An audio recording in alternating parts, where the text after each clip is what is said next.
I saw the movie for the first time with my Thank you so much. my wife and my kids, and they all loved it. It's really But it great. really is a movie Two more that spans questions. generations. My mom, wave your hand. Oh, Hi. Mom, how are you? So, that's grandma. This is grandma. Grandma. Exactly. So this is a movie that's just, and a lot of what you do, because you really do appeal to such a wide range of ages, and so I think that says a lot probably about the choices that you're making with all of your endeavors. Well, you mentioned E.T.? Yeah. I remember seeing E.T. with my father, and it's the first time I saw my father cry. And I remember it was so amazing to me because I was so into that movie, but I was watching my father cry, and I was sort of so wild.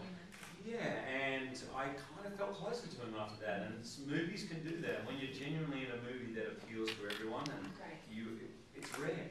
It's rare to read one, to find one, to be in one as in. Right. Well, Last question. Yes. Oh, sorry. Oh. Oh.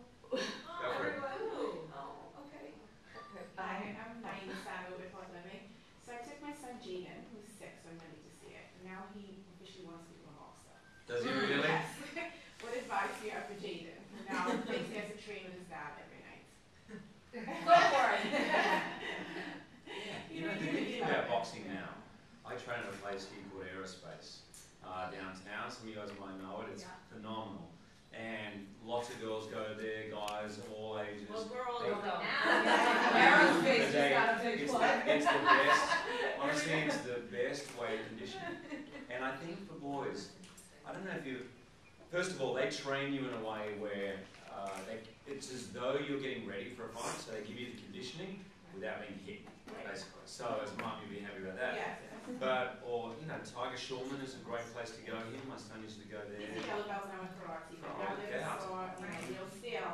Yeah, well, I don't know if you've ever read any Joseph Campbell, or have you ever seen the special of him on PBS? He did this book, The Power of the Myth, and he was one of the great professors at Lawrence, anyway, the all-girls college. And Sarah Lawrence, yeah.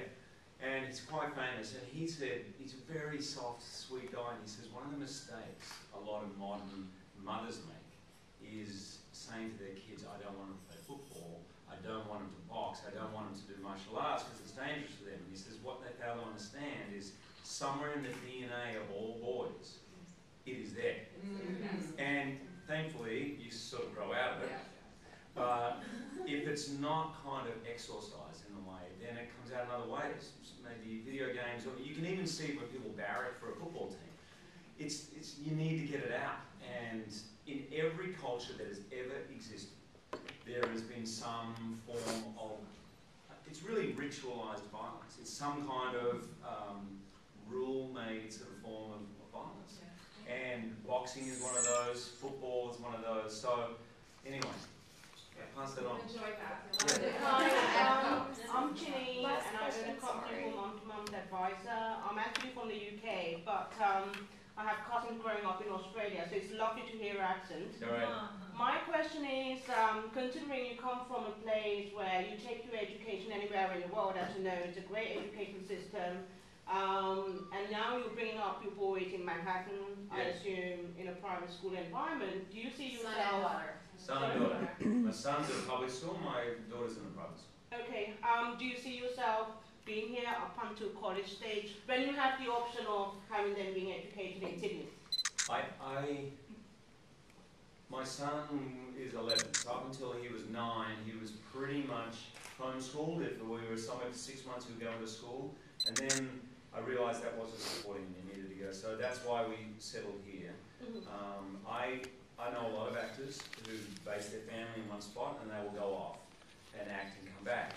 I just couldn't come to that idea of being away for 4 or 5 months. I was like, I love acting, but not that much, you know, it seemed too long to be away. But I understand why people do it gives stability. So we chose New York, and I try because I love Broadway and I know I'm going to be here. I also know it's geographically great for a lot of places, and I try to do movies in their summer vacation. So this movie, the director and I got together and we shot it. We started in June, we finished in September. So they were with us in Detroit the whole time.